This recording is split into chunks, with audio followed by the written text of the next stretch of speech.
Hello? Hello, Jughead. This is Archie. Come over right away. It's a matter of life or death. Oh, relax, Archie.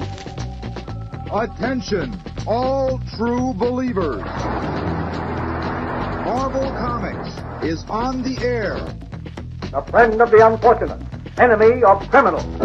In reality, Dan Garrett, a rookie patrolman, loved by everyone but suspected by none of being the Blue Beetle. Boys and girls, your attention, please.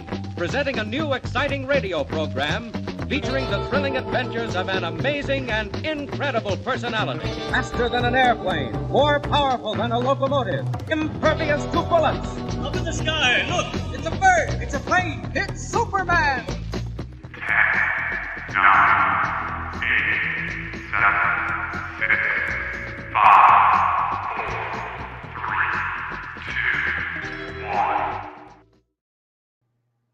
It's Friday morning. The publishers have submitted their solicitations. Do you know what your final order cutoff is? Thank you guys for tuning in to Order Up, the Final Order Cutoff show, as we have an incredible show for you guys today with comics that are on FOC, Final Order Cutoff, this Monday, March 10th. And we have all sorts of great things to talk about in this nice, simple week of FOC, but with some big titles and an incredible special guest in the way of editor-in-chief of McFarlane Productions, Thomas Healy, who's got an awesome new Spawn book to talk to you guys about. So stay tuned for this amazing show after this phenomenal opening.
Hi everyone, I'm Mathias Lewis, and I'm here to talk to you about FOC, or Final Order Cutoff. It is the last chance that we, the comic retailers, have to finalize our orders for comics releasing roughly 3 to 6 weeks out from the Mondays we finalize our orders. We deal with this every Monday, but this is important to you, the consumer, because it is the perfect time to reach out to your local comic shop if you want any specific or guaranteed items. If you want the Jim Lee or Dan Mora covers of Justice League Unlimited, reach out to your local comic shop and let us know. If you want the new issue of Lilo and Stitch, this is the perfect time to tell us. Because as long as you can get us the orders before Monday at 6 p.m. Pacific Standard Time, that will give your local comic shop retailer enough time to finalize that order, adding in whatever it is you want, so they can guarantee when it releases, we have a copy set aside waiting for you. So, always reach out to your local comic shop before 6 p.m. on Mondays with the comics you want.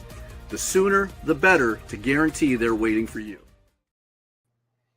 All right. This week, we're going to be covering books that are on FOC, or Final Order Cutoff, on Monday, March 10th, 2025. And there are some awesome books on FOC this week.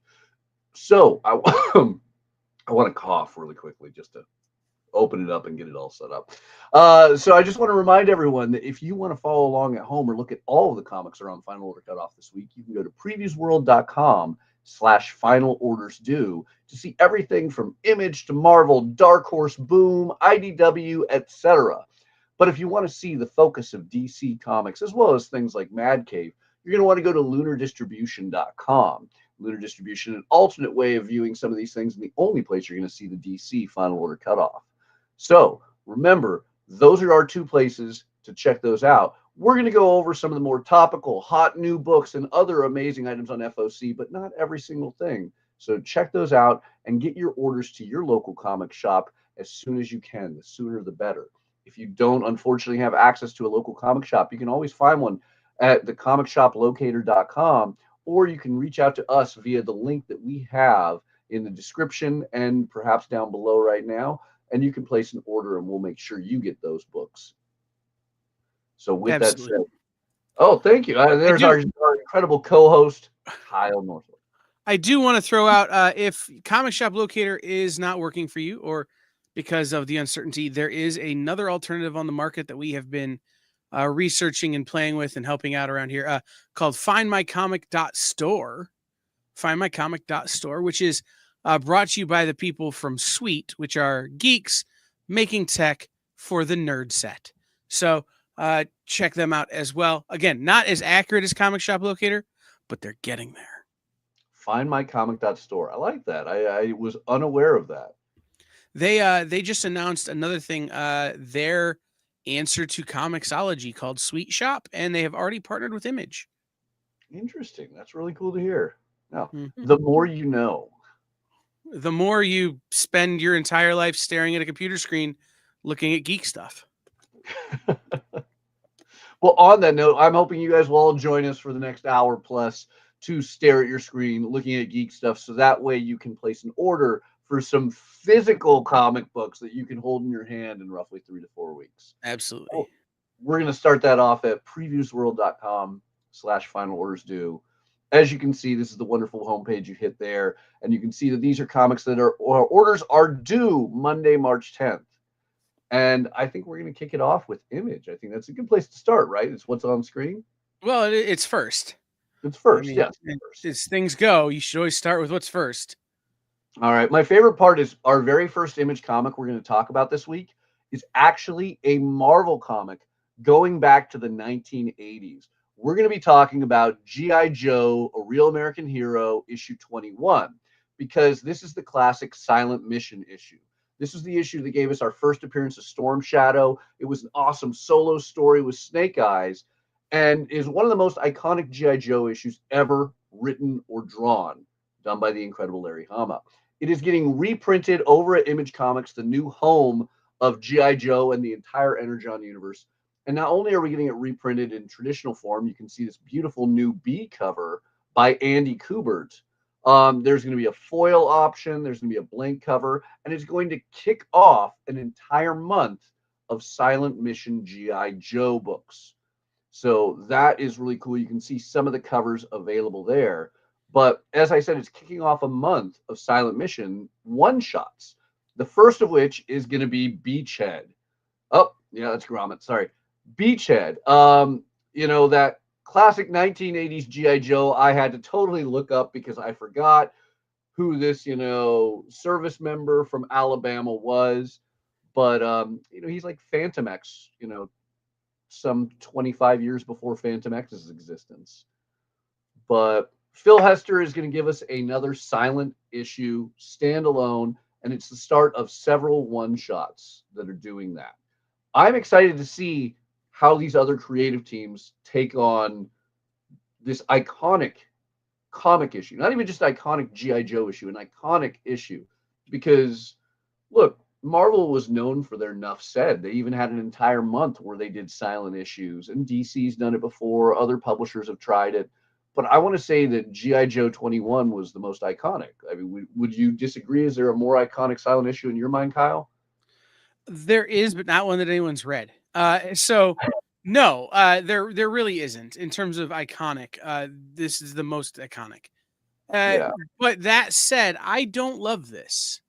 No, if I'm being honest, I don't love it because G.I. Joe 21 was so special and was such a unique moment. To go back and to do as great as Phil Hester is. Yeah. I want to read the words Phil Hester wants to say. I don't want to have Phil Hester pretend like he's got nothing to say. I don't love the idea of making new books like that for the sake of nostalgia. If there were another story to be told that way, then that's one thing. And again, I look at a book called Savants. The last issue is a silent issue because after issue 4, the writer died. So the artist finished the book based on the notes in the script from that issue. But Gary Reed had passed. So they just didn't put any words in because that's how you finish the story, right? You don't make up words for somebody who can't give you their own. So again, I'm not a huge fan of this, just because again, I feel like we're taking something that was absolutely iconic and important and making it not less, but one of a bunch, Yes. as opposed to one of. It's an interesting topic because I mean, there definitely becomes the question of what is the writer doing? I come from the school belief that the writer is still very, very involved in this, even without dialogue.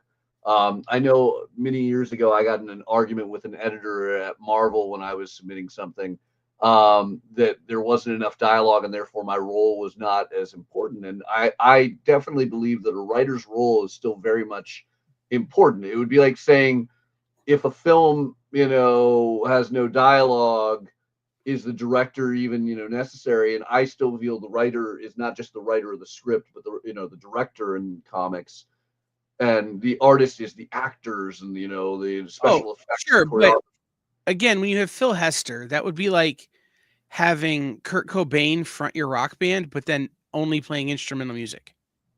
It's valid, but I mean, You're taking one of the argument to go there, really, yeah. Yeah, you're taking one of the greatest voices at what they do and letting them use their voice, just not letting them say anything. Yeah. So again, it's a tough thing. Will I buy and will I enjoy? Absolutely. But again, I feel like you had a moment and now you're trying to replicate the moment for nostalgia's sake, and it's really hard to do that. Yeah. No, so I'm excited to see where this goes. I think that it is going to be an interesting one. Definitely talk with your local comic shop. I'm curious what your local comic shop's manager, ordering specialist, or owner's feelings are, and what your feelings are. Feel free to throw that in the comments. Do you think that a silent issue is going to be awesome, or do you think it just lacks putting the dialogue we love, the word bubbles? I mean, it's definitely going to save the letterer a lot of time. I'll say that. Well, right. Paid the same on this issue, but yeah, no, it's an interesting one. Although I have to bring up, because we did talk about silent issues, one that is always great. You should reach out to your local comic shop, see if your store has it or can still order it. But Maria Lovett had an original graphic novel called Loud.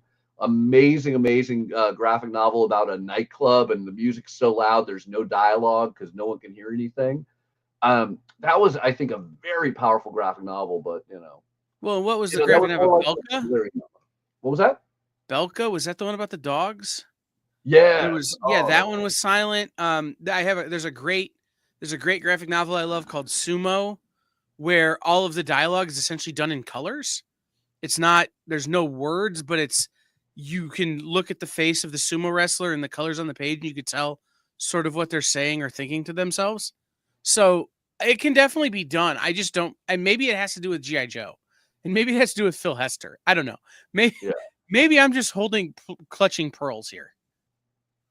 Well, there you go. So one way or another, you can read the classic issue. Well, it had multiple printings. All of those printings, even the latest ones, are expensive. So having a new chance at G.I. Joe Real American Hero number 21 at just $4, always worth spending the money, even as somebody who owns an original copy.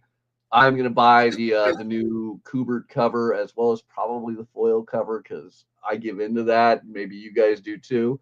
But yeah, I'm going to grab Beachhead and give it a shot. I will definitely have a blank. I will definitely probably have a stack of blanks, because that's the other thing that I was gonna say about this book. Right, we spent a lot of time on one book, and we need to keep moving. But this is one of those blanks that you can buy, and you could set in front of many artists and say it's G.I. Joe 21. Have fun. Yeah. I mean, well, I would instantly want Storm Shadow on it because it's his first appearance. The other thing is, hey, no dialogue. You're the artist. Draw me a story on this cover. Right. But so many artists were so influenced by Larry Hama and his work on this book that you're going to get an incredible response just giving the artist the freedom to relate to this book in the way that they relate to this book. Absolutely. Well, as you said, we have a lot of great books to talk about. So let's dive on. The next one is a trade paperback I want to point out, and that is Grommets. If you didn't read Rick Remender and Brian Posehn's amazing trip into the 1980s and skateboarding culture, this is awesome. It is everything I'd want in a 1980s teen movie, but it is a wonderful, this has to exist as comic form. So credit to both. It is not what I think of when I think of a Rick Remender book, but it is a phenomenal book. And if you've ever liked, if you lived in the 80s or you iconically worship the 80s, even though you were never alive for it, this is a book you need. If anybody can get Rick Remender out of Rick Remender, it's Brian Posehn. Yeah. And I'm not saying we need to get Rick Remender out of Rick Remender, because Rick Remender doing Rick Remender is great. Yeah. But the two of them working together really did find lightning in a bottle here. Yeah. And I love that we have a direct market exclusive cover always. You can see the traditional cover right there, but it is the direct market one that I think is the style. Like, that screams 1980s to me right there. Beautiful wraparound cover too. I ordered both, and I intend to. I'm going to get a chance later this year to meet the legendary Tony Hawk. So I am going to take my copy of Grommets and get it signed by Tony Hawk. That's awesome. Uh-huh. You got to tell him to swing by the shop down the road from his house. Yeah. Yeah. So next up, Horizon Experiment. Pornstack Pitch and Show did an amazing idea of take ethnic characters and don't tropically just fall into the cliches of them. Do something different. So he got an incredible collection of creators together, everyone from Sabir, Perzada, you have Vita Ayala, Jay Holtham, and more, with incredible artwork like Terry Dodson, Michael Harris, and made some amazing one-shots, 5 one-shots to be specific. And all of them are collected in this trade paperback at a very, very affordable price, $16.99. Each one of these single issues, I think, is worthy of attention and is a complete story, hopefully that could evolve into something more later on. But if you miss these issues, grab the trade. You will not be disappointed. So here is my big one this week that I'm super excited by. I Was a Fashion School Serial Killer. You had a lot to say about the length of this title. No, I had a lot to say about the cover we're talking about in our top 10. Man, was that word salad. But yeah. No, I'm excited for this. It's Doug Wagner from Plastic and Plush, Vinyl and Plush, and so Doug Wagner has a one-word title, so this is a weird twist. Right. But Doug Wagner has a really twisted sense of humor that, if you have been around here on The Experience, we love. We've had Doug Wagner on in the past. He is just a outstanding creator. So I'm excited to see what he can do, what he's going to do with this manga-length titled book. Yeah. If you're not familiar with I Was a Fashion School Serial Killer, deals with a story of a young girl who gets accepted at a prestigious fashion school. But here's the problem. She's a serial killer, and she's trying to change that life. So, why not use all that skin you collected serial killing and make some wonderful suits and dresses out of it? It's very much a Doug Wagner and Daniel Hilliard style book. Daniel and Doug have, as Kyle pointed out, done a lot of great books together. Plastic, the crazy man who married a sex doll, to Plush, the young boy who gathers with a bunch of furries to fight an evil and corrupt police force in the Midwest. It's always out there stuff with Doug, but I end up dying of laughter every issue. And this is a dark Silence of the Lambs-esque, story. I'm somehow certain I'm going to find it hilarious. Yeah. This book is going to be a kind of funny that is going to make you question whether or not you're definitely going to hell. Yeah. And you are, but you're going to do it laughing at Doug Wagner's writing. Yeah. So I will point out previewsworld.com/final orders due has a few flaws this week. There's a few things that are listed on FOC that are going to be actually later FOC. And there's a few covers missing. The C cover of I Was a Fashion School Serial Killer, we will have to show you when we get over to Lunar.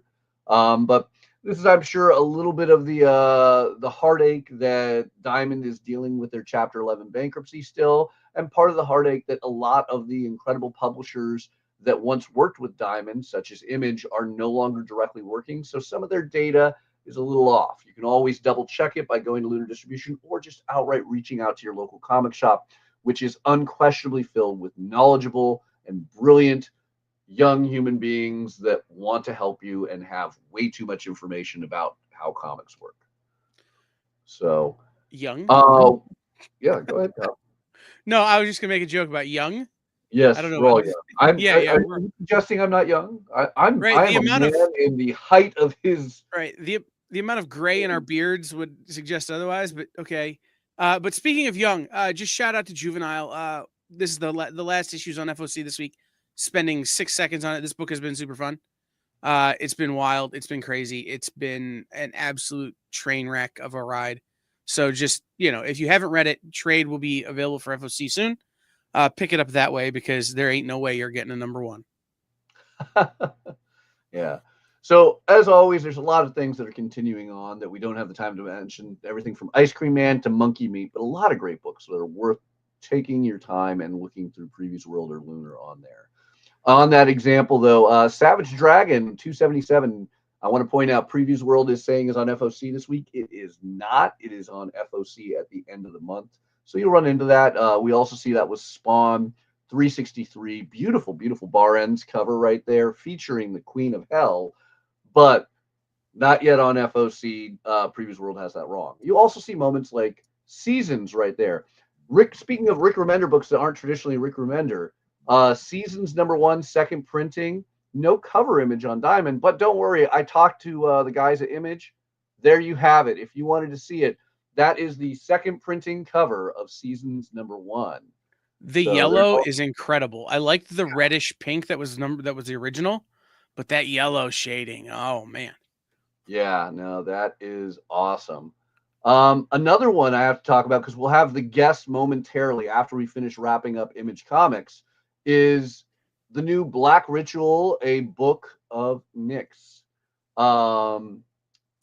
Thomas Healy doing this awesome one. You might know Thomas Healy as the editor-in-chief of McFarlane Productions, but he is swinging it around as writer on this one with a brand new 7-issue series focusing on the witch of Spawn lore, who is currently the Queen of Hell. But we'll talk about that more. I just wanted to show it off. Beautiful cover there. But let's wrap Image with... And we're going to get into all the incredible covers on that #1, by the way, later on in the show when we get to our top 10. So yeah. So the last one I really want to bring up on Image is Walking Dead Deluxe. Look, we know Walking Dead. You've likely already read it. Now you can read it in color with Deluxe. That's awesome. I just wanted to show off 110 because we got a last-minute cover, and that's what happens. Reminding everyone, Final Order Cutoff finalizes at noon Eastern time every Friday, and we go live at 1 p.m. Eastern. So sometimes, even though it's finalized, the distributors and publishers haven't gotten everything finalized yet. So I reached out directly to Image because there's a beautiful Welsh Portasio cover that is not even listed on Previews World. We have it right here. This is an amazing cover with Rick just going, ham on some zombies. So there you go. You mean going hand? What was that? You mean going hand? Going hand, yeah. Well, sorry, I've been making hand jokes about Rick since. Yeah. Oh. I love hand jokes. My favorite one, unfortunately, doesn't exist anymore. But a long time ago, there was this thing where to set off San Diego Comic-Con, they did this, like Olympic-style torch run. But it was from Lucasfilm's studios at Skywalker Ranch. Yeah, and they have special guests. One of the guests was Robert Kirkman, and they had the lightsaber chop off his hand, and he gave this wonderful monologue about, oh my God, this is what I get for doing this to my main character. But also a wonderful Star Wars reference too. But that was the first year I wasn't at San Diego in like a decade, and I remember watching that on the internet because I couldn't get off work. Yeah, I actually ran that. It's not a marathon. I don't know what you'd even call that. It's like a torch relay. Anyway. Yeah, relay. There it is. Our guest is waiting, and we're parsing English over something Nerdist did a decade ago. Anyway. So anyway, those are the Image comics. And before we move on to Boom or anything else, since we talked about this awesome Image Comics Spawn's Black Ritual Book of Nyx, let's bring on the writer, Thomas Healy. So Thomas, once again, editor-in-chief of McFarlane Productions and a former retailer, I want to point out. So he knows a little bit about Final Order Cutoff. Thomas, how are you doing today? Gentlemen, thank you so much for having me on. I am doing great. Matthias, Kyle, it's great to see you. Yes, former retailer. I worked as one of the managers for Samurai Comics for many years under Mike and Mariah Banks. So yeah, we love Mike and Mariah. On that note, Thomas, as this is a show about Final Order Cutoff, and you are somebody who has now worked on both sides. What are your feelings about the value of Final Order Cutoff from both the retailer perspective and now from the publishing perspective? From the retailer side of things, I used to always, follow Mike because Mike would be doing Final Order Cutoffs at 2 a.m. on a Sunday night, and we knew that was coming through because you want to wait for the all of the stuff out. You want to wait till you have all of the possibilities that you can order that day. And I know it can get frustrating for retailers because it's a lot of hard work. For the other side of things now, I also realize the benefit of it because it helps gauge sales, print runs and things of that nature. So the FOC, both sides of the industry live and die by that day. I'm going to be anxiously awaiting to see the FOC numbers for issue 1 of Black Ritual. So it's going to be a very tense next couple of weeks for us. Well, hopefully we can build up some great numbers on this because I can say, having read this was an exciting book. So, Thomas, first, do you want to give us the pitch on Black Ritual? Absolutely. So anybody that is a Spawn fan, and this is not a book that I feel you have to be to get into. This is one of the first books that we're doing in the release that really stands on its own, though it does have its ties to Spawn. So for people that are familiar with the character of Nyx, she's currently the Queen of Hell. She's been a friend, a lover, an enemy of Spawn and other characters within the universe.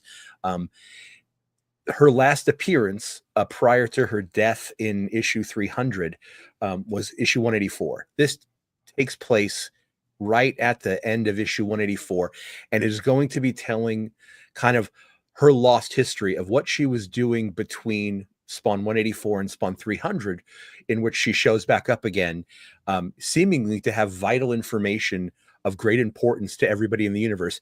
And it is immediately, issue 300 came out a couple of years ago, so I don't think I'm spoiling it, is immediately shot in the head and killed by Cagliostro. So this is going to be telling the story of what she was doing and how those things affected the behind the scenes of the Spawn's universe, and how it's then also going to be expanding the Spawn's universe quite a bit. Yeah. So I also have to really quickly thank you on this note of course, knowing I was going to interview, I decided I'm going to do a deep dive into Spawn, and it's been raining out here in Southern California recently. And thanks to you, you saved all of my Spawn comics because we keep our books generally alphabetical A to Z. So this is on the ground. It was right next to the ground. All the rain starts leaking into my house, and I go to grab my Spawn. I'm like, oh my God, this box is wet. And you saved all my Spawn and Star Wars books thanks to that little deep dive. I'm there for you. Yeah, I'm there for you. Well, and it's funny that Spawn 184 came back up because Matthias and I were together at Comics Pro a couple weeks ago, and Will Portasio was there, and Matthias got his book signed, his 184 signed.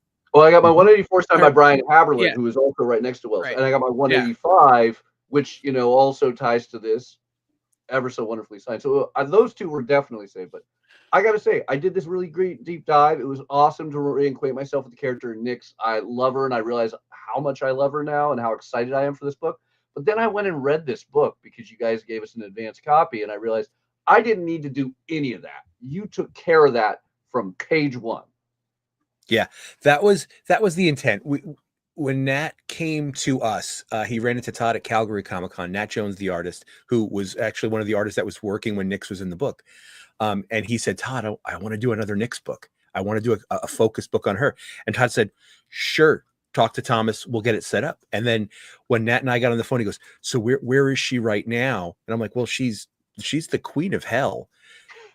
And he's like, oh, I don't really want to do a book about that. I want to do like the cool goth witch. That's what I liked working on. So I said, well, let me think about it. And I thought about it and I came up with an idea. I said, well, what if we tell these kind of lost stories? And with, comic book timing, theoretically, this could be a 50, 60 issue run because, hey, time works weird in comic books. So we had this idea of let's just start there. We'll start at 184. Where did she go right after that? Because she was just written out of the book and nobody used her.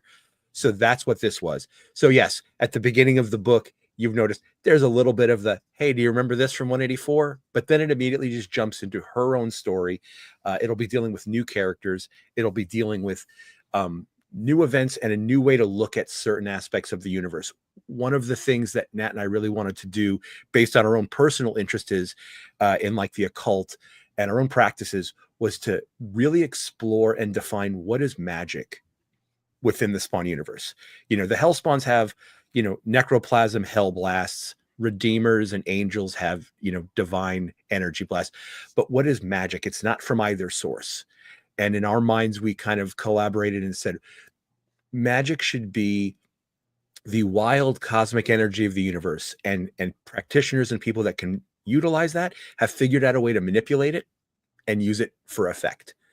So they don't get their powers from God. They don't get their powers from the devil. This is something else. This is an entirely new spoke in the wheel of the Spawn universe that brings in an entirely different world and a different mindset to what this universe can hold. So in the background, you might go, oh yeah, there's some stuff from the Spawn universe I'm familiar with.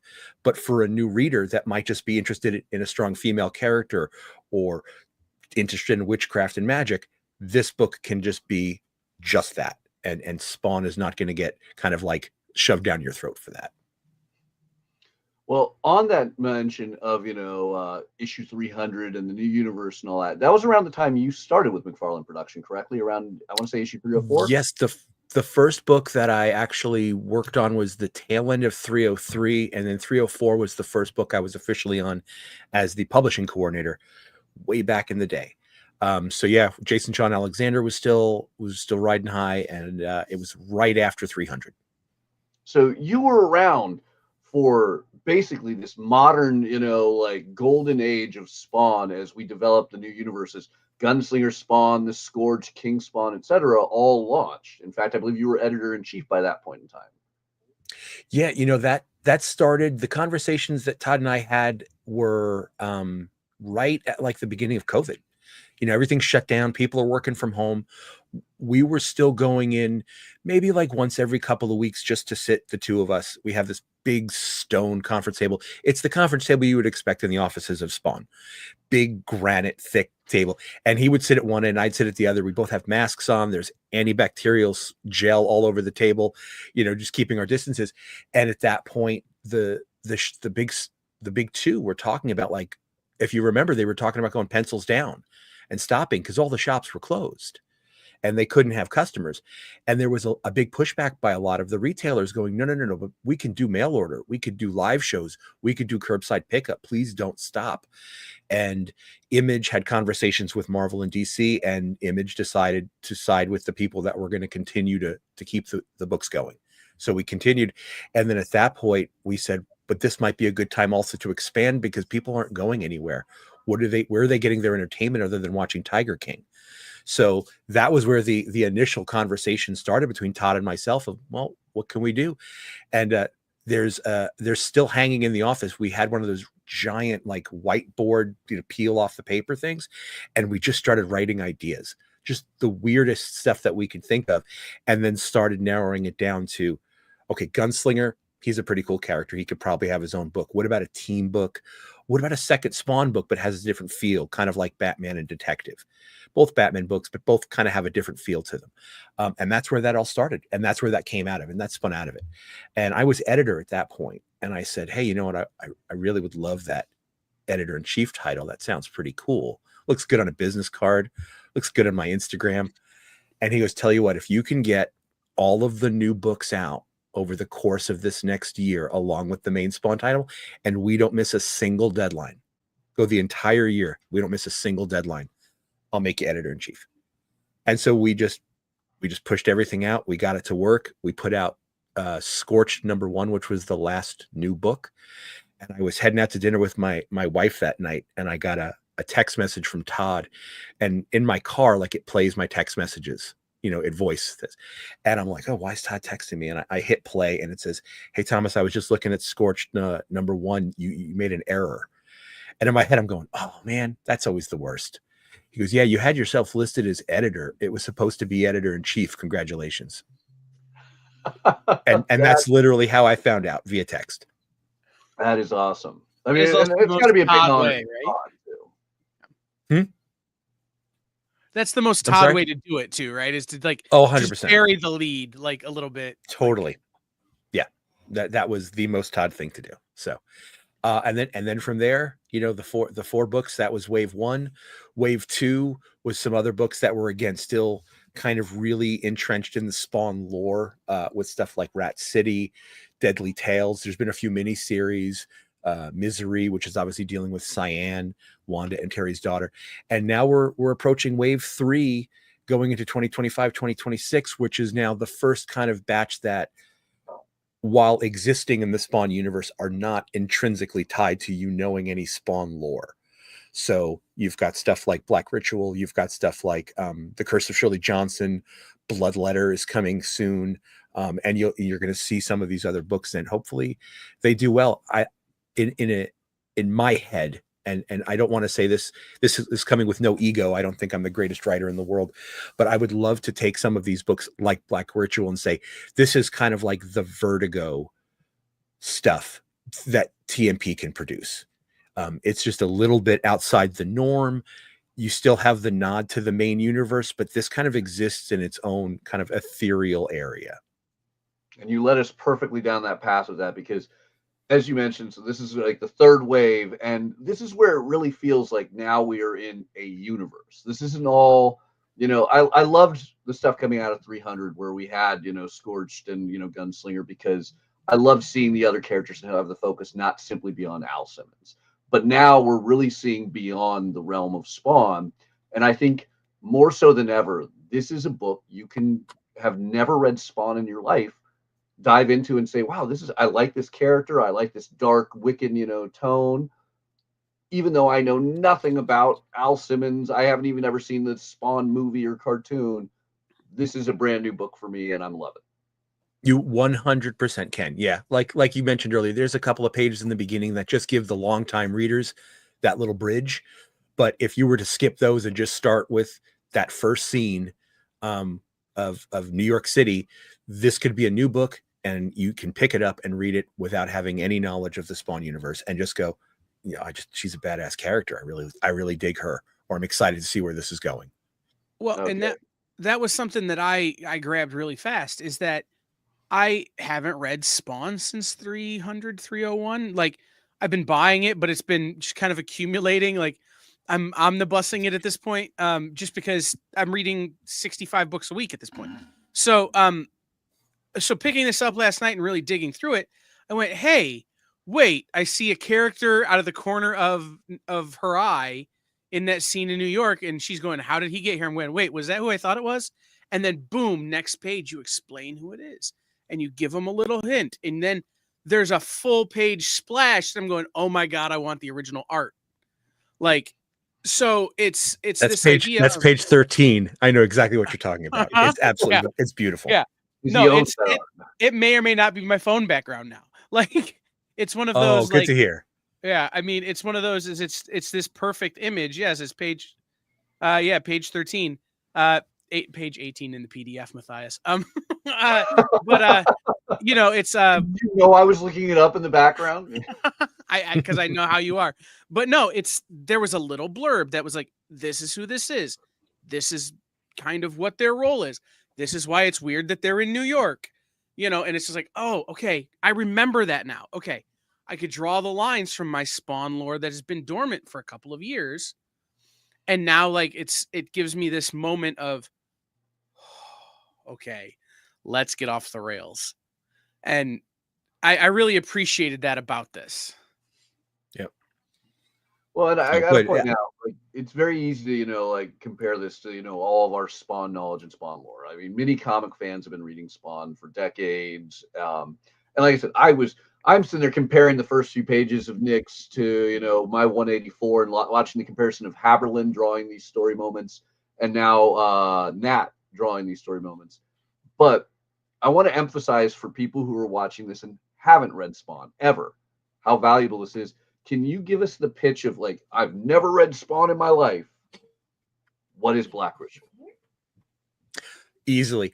It's a story about a very, in my mind, empowering young woman who has done some horrible things in her past for good reason.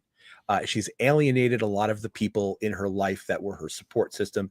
And based on her latest round of choices, she's kind of left alone and adrift.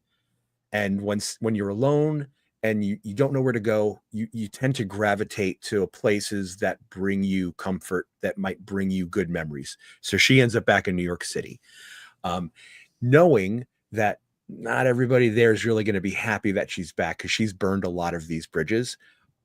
But due to the fact that she is a bit of an outsider, she is going to become embroiled in a bit of a mystery, because they know she's probably not involved in it, because she's not here. She hasn't been here. She hasn't lived here. So we can probably assume that she's got nothing to do with it. You're our only hope. And then she kind of gets pulled back into this world of witchcraft and magic and occultism, and trying to help and solve this mystery of these young ladies that have gone missing. All right. I'm excited about this. I got to say, 7, and I like the 7 issues. I feel we've drawn into such short, compact miniseries of 3 to 5 issues that 7 issues and Nat Jones artwork too has me unexcited. Oh yeah, and we talked about it a lot back and forth, Nat and I, about what's the best thing. So our goal right now, our plan, and hopefully sales will support this. Our plan, and I can let everybody know, because this is probably the first time it's being told publicly, is 3 series of 7. So we already know what the next arc will be, and there will be a 3rd one. If it's better than that, we've got plenty of room to tell more. But what our current plan is 3 series at 7 issues each, and then put a nice big fat book at the end that's got all 21 issues. I love it. I hope that we get to see that. I am hoping too. So hopefully there's people out here that are going to buy plenty of copies. And once again, some great covers on this too. Kyle, do you have the covers to show off? I can in about 7 seconds if you give me a second to load them up. I was not prepared for this at the moment, because I actually have the PDF open here on the other screen, just kind of going, oh, yeah. I will say, while Kyle's pulling that up, I got very, very lucky. Through my job as editor-in-chief, I've gotten to know some not only incredible artists that I've become incredibly good friends with, like Jonathan Galapian, who's doing the interior art for The Curse of Shirley Johnson, along with Daniel Enriquez writing. So he was an immediate reach out, because I just love his art. But then there were people that I get to work with now that I grew up as a fanboy for, and one of them is Brett Booth. And I'm a Backlash nerd. I was a Wildstorm guy, and I tell Todd this, like, yeah, Spawn was okay, but like Wildstorm was really good. And he just gives me the look. But I loved Brett. So when we were looking for a new artist for Gunslinger originally, I pitched that to Todd, and he's like, yeah, I think I know that guy. And so when I had the opportunity, I called Brett up and I was like, can I get a cover or 2 from you? And so we've got some Brett Booth covers coming. And then I posted on social media the other day, and then Image did it as well. Jason Sean Alexander did an incredibly painted, beautiful cover of Nick's. So we got really lucky with this book that we've got Nat Jones doing all the cover A's, and then all the cover B's are just incredible quality work. Awesome. And while Kyle's loading up those covers, obviously we're getting the much more youthful Nyx for those who are longtime fans of Spawn. And she plays a major role currently in the books. I can't remember if we've already stated this in the interview, but in issue 350, there was a big reveal. Do we feel it's enough time that we can publicly talk about that? Oh, 100%. Yeah. Okay. So are we going to see of this 7-issue series referring to her as the Queen of Hell?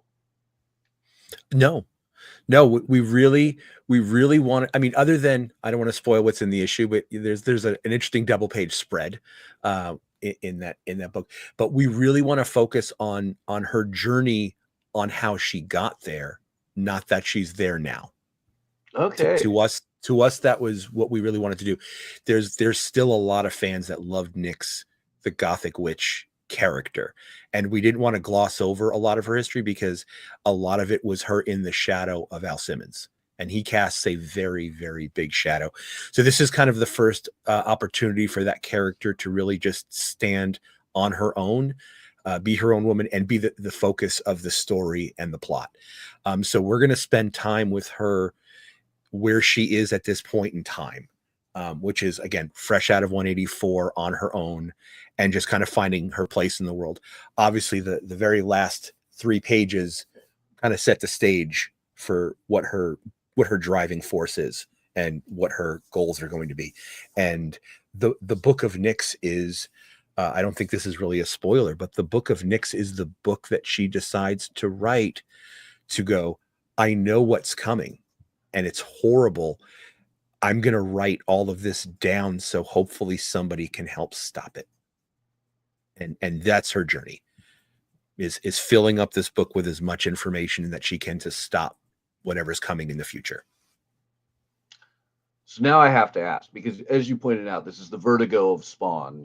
This is like, a really cool standalone dark. Was at any point this ever a story you had in your back pocket as, I was going to write this, whether it exists in the Spawn universe or not? Or is this something that really just hit you one day as, this is what we need to tell for Nyx? A little bit of both. I have been working on a pitch, or at least the concept of the idea of what magic is in the Spawn's universe, for a few years now. When it was first being developed, it was a completely new cast of characters that had zero connection to Al Simmons in any way. So that's tough when you're trying to expand the universe. You can't just throw in new people that the readers have no context for. So when this opportunity came up, we were able to carve, and Todd's read the pitch and likes it, and it was just when the time is right. So when this came up and Nat said, hey, I want to do this, we were able to carve out a lot of, not necessarily the lore, but some of the ideas on how magic would exist in this world alongside something like Al Simmons and Spawns and Hell Spawns and angels and vampires and demons. So it's a little bit of both. So yes, I knew where we wanted to go with this story, and I knew some of the big moments, and it was just lucky that Nyx has had, since 300, Nyx has had such a tumultuous journey. I don't think anybody really thought she was coming back after 300. I do the letters page, and we got so many nasty letters like, I can't believe you brought back my favorite character and just killed her off immediately. So when Rory was writing Spawn and he was trying to come up with a new character, which was the Scion of Greenworld, I went, what about bringing Nyx back? And it just worked. And then when we were leading into Spawn 350, there was a lot of discussion of who takes over the throne, and we didn't want it to be somebody too obvious. And so hers was one of the names that was kind of thrown into the mix, and it became that. And so she's had this crazy, crazy journey. And then at the very, very end, when Nat and I were talking, I'm like, well, let's tell how she got there. Let's tell what she knew. How did she prepare for that? And that's where we're on. Yeah, I have to admit, when issue 350 showed up in my shop, I was horrible. I jumped straight to the end. I'm like, it's going to be Wanda. Wanda's going to be the Queen of Hell or something. That's what everybody thought. Yeah, and it floored me, because I had to go back a few pages, and I'm like, whoa, I didn't see this coming. So now the idea that we're getting a solo story on Nyx is beyond exciting. And I actually kind of really dig that, we're not going to have it be the sidekick of Cyan or Al Simmons. It is, it is a solo story that I can hand to my fiance, who's not the hugest Spawn fan. And I think she will dig this as just a cool female protagonist Wiccan tale. Yeah, and that's exactly what that is we wanted to say, hey, we're going to introduce more books to the Spawn universe, but we realize not everybody wants to read all of them, and we certainly do not expect everyone to read all of the Spawn books. That's why there's things like Rat City. So if you like the game Cyberpunk, if you like Blade Runner and you're into that stuff, Altered Carbon, go check out Rat City because it's like this cyberpunk story. If you like the strong female characters, check out Misery. If you like just old Western books like Jonah Hex or like some of those, Jimmy Palmiotti is absolutely killing it on Deadly Tales. But you don't have to even read Spawn to appreciate what's going on in Deadly Tales. So that's really what we're doing. People at first were like, you guys are just putting out so much, I can't buy it all. It's like, that's okay. Buy what you like. But you might, like you said, have a girlfriend, a wife, a boyfriend, a younger brother or sister that wants to get into comics but doesn't really care for Spawn. Well, check out Spawn Kills Every Spawn because it's ridiculous. And if you like Invader Zim, you'll love that. So that's really our goal, was to introduce more books to the universe that offer up something different than just another insert adjective Spawn running around in the world. And I feel Black Ritual and books like The Curse of Shirley Johnson are going to be able to do that. Yeah. No, I gotta say one of my favorite recent moments was I had a family come in to my shop on Monday, and the dad's like, "Yeah, I don't really read comics. I'm a Western guy. I like Louis L'Amour." And I'm like, "Wow, no, Louis L'Amour, great Western writer. Can I show you something?" And I put Deadly Tales of the Gunslinger Spawn in his hand and had him flip through. So this is a cowboy story. I'm like, there you go, man. It's comics. It's everything. It's everything. It's everything. My favorite way to pitch Deadly Tales when we were first working on that was it's 310 to Yuma meets Bone Tomahawk. Ooh. So if you've seen either one of those movies, you'll get it. See, this is where the retail and the editor, combine wonderfully because you master the pitch. Yeah, exactly. You got to. You have to. Okay, so this Monday, we have Black Ritual, the Book of Nyx, #1 on FOC. So you want to reach out to your local comic shop, not only make sure they're stocking it, but they're stocking it big and you get the covers you want. Obviously, that Jonathan cover, really beautiful. I mean, I love the Nat Jones. That is a cover, and we'll see which cover ends up in our top 10 this week. But that Jonathan cover also absolutely amazing. Really quick, I feel we neglected talking about this character. Who is Jonathan drawing here? That's a character named the Puritan. He is a new character. He is a witch hunter.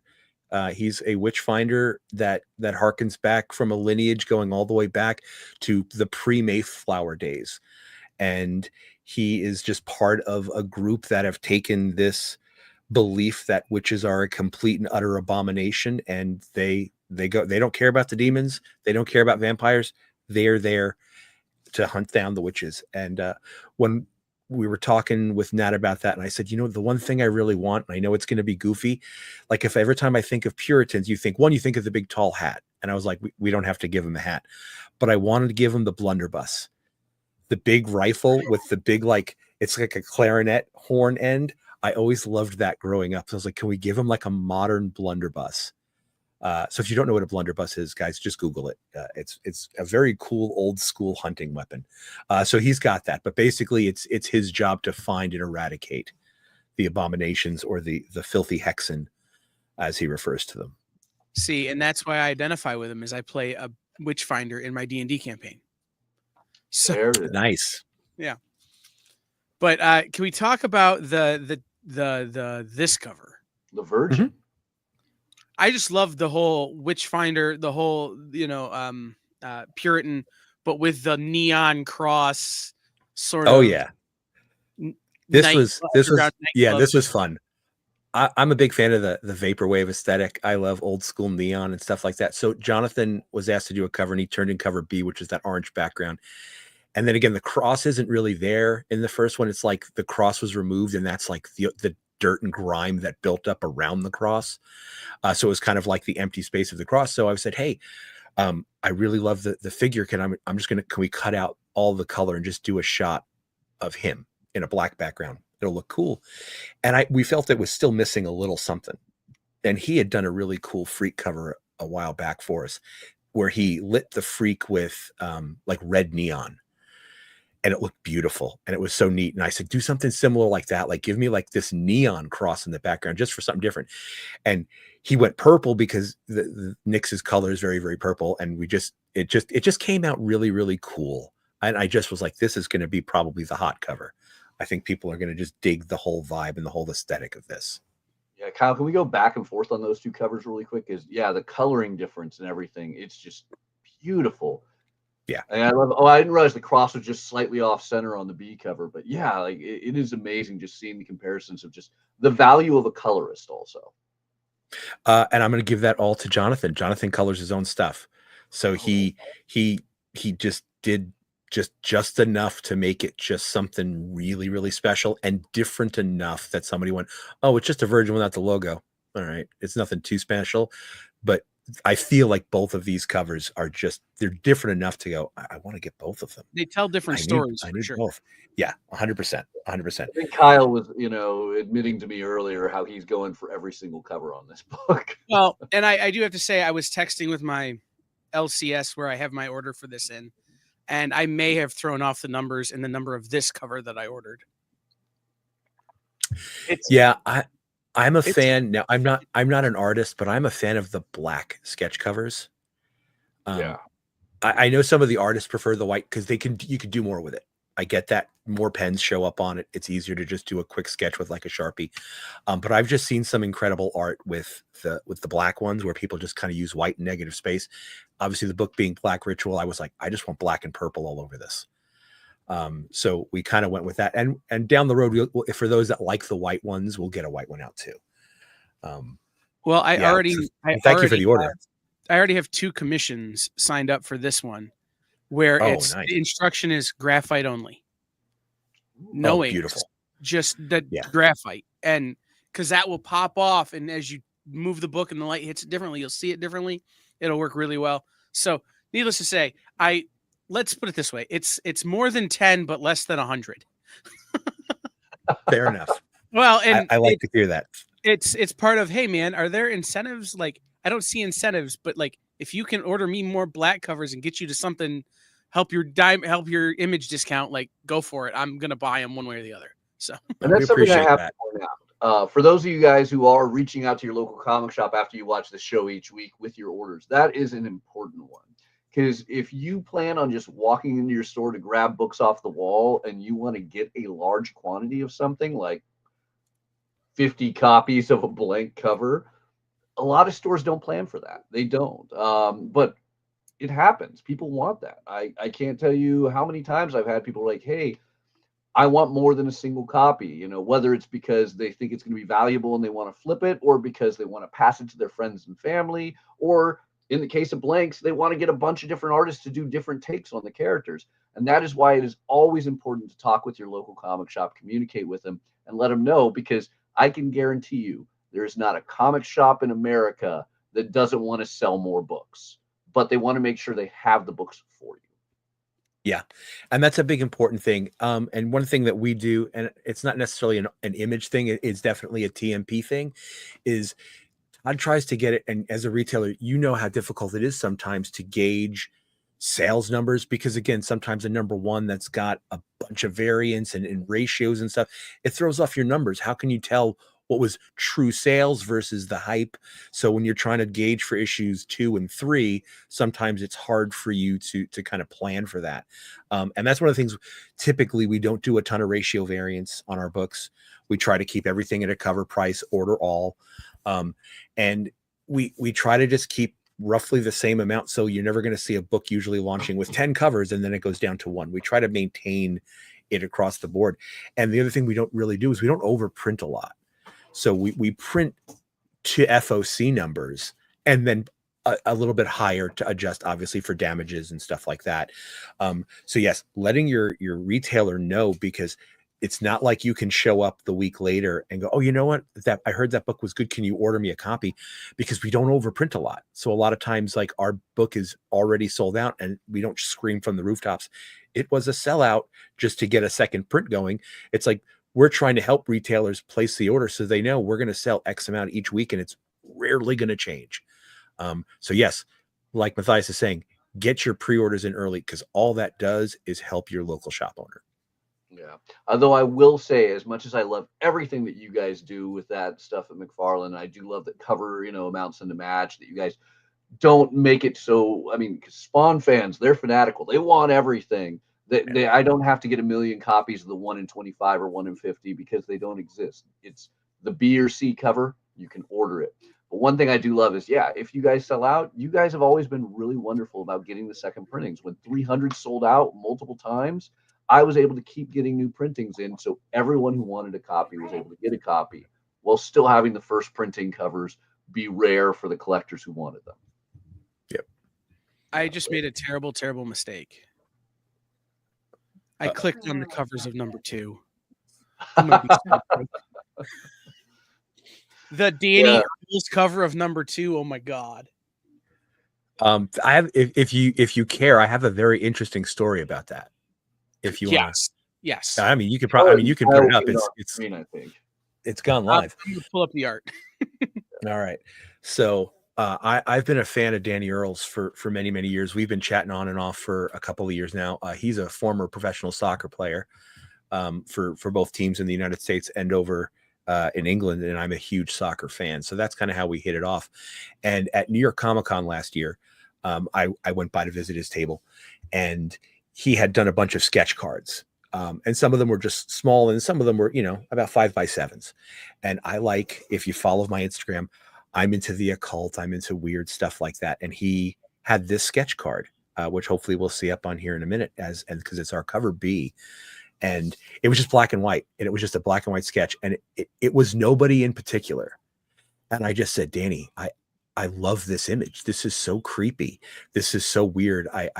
Can I buy this? And he would not let me buy it, but he gifted it to me.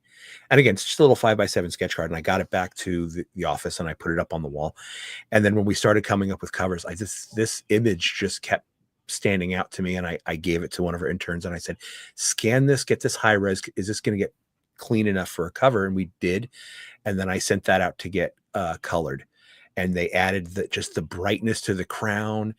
And it just came back to me. It's simple, it's clean, it's not overly rendered, but to me, this was such a strong, powerful image, and it really fit the vibe of our book. And it got to the point where this person on the cover has become a character within the book. That we will meet her, and we'll find out what her deal is, because this is just an image that just stood out to me. And I sit and look at it in the office, and I go, we should do something with that. And well, it fit this book perfectly. So that became cover B, number 2.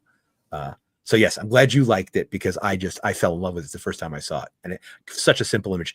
But he's amazing. He's an incredible artist. And you might be seeing him on some Spawn related stuff a little bit later this year. And I don't want to diminish Nat Jones's cover A for number 2 either. Like, not at all. Also incredible, but I saw that one. I'm like, well, shoot, okay, just shut up and take my money. You know. That might be we've been lucky. That might be some of the smallest original artwork for a cover. What was it, 5x7? You said? Yeah, it's just like a 5x7 little sketch card that he did. 11x17 or larger, or yeah. Smaller than the actual cover. So I want to ask one last question from me, and Matthias, if you have any more, you can keep going, obviously. But there is another Spawn book coming that we don't have a whole lot of information, not release date, no FOC date on yet, that you are writing that's suspected later this year. Can you give us a little hint about Spawn 77? That book has gone through quite a few different iterations. I'm involved on that book as the editor and editor-in-chief of the book, but I am no longer writing that book. Okay. But we will have information coming out very soon, and it's what I can say is that's going to be an incredibly cool project by the announced artist at the time, which was Mark Spears, and a gentleman who you might know named Todd McFarlane. It'll be a McFarlane Spears joint coming out. We'll have some probably a release date for it before San Diego.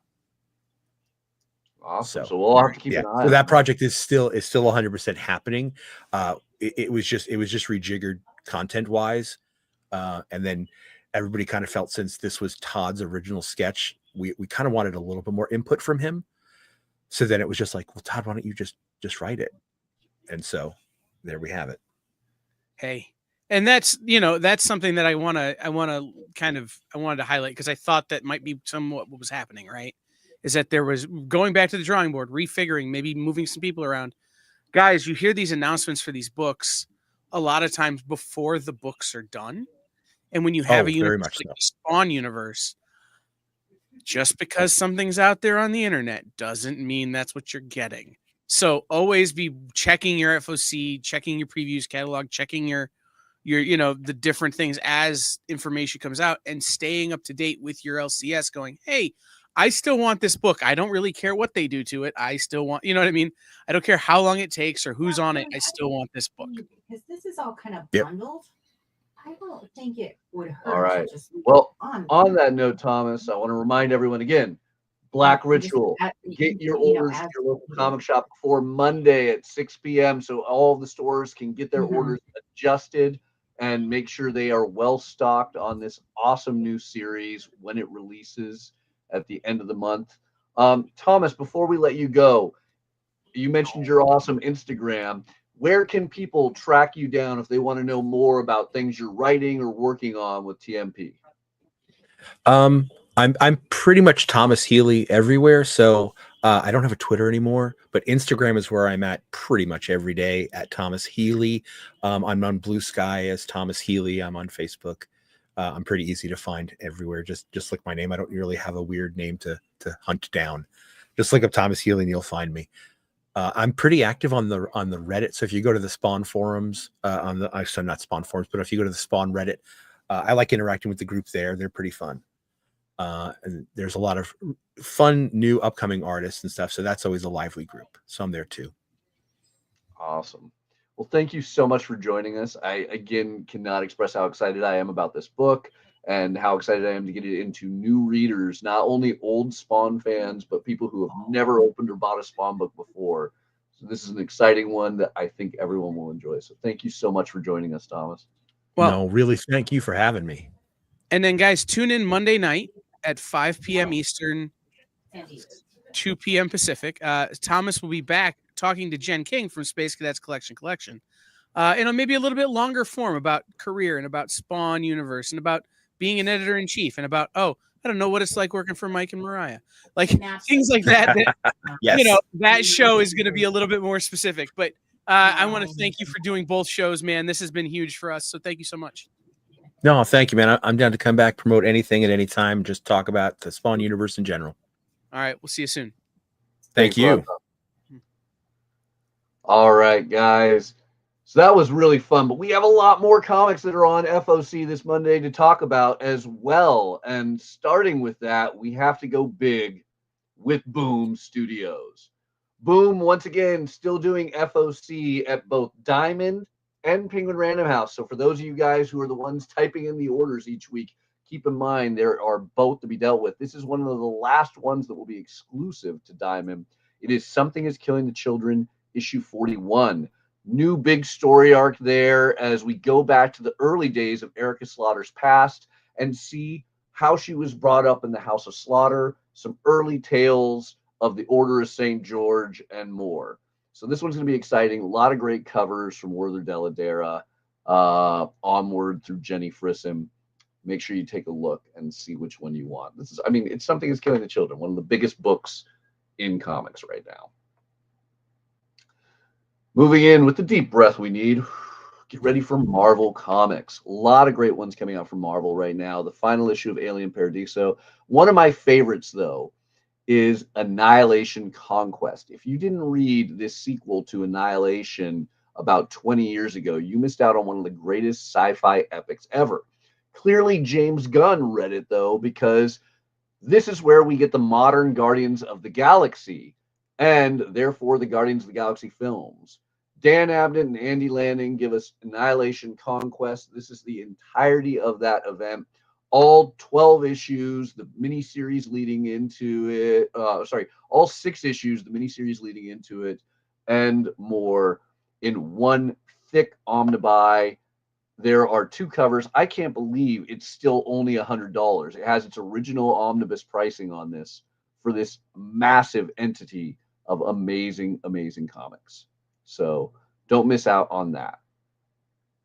We have a lot of Daredevil to tie in. For those of you guys who are obviously enjoying that new Disney Plus series that no one's probably ever heard of, something Born. Are you watching that on Disney Plus?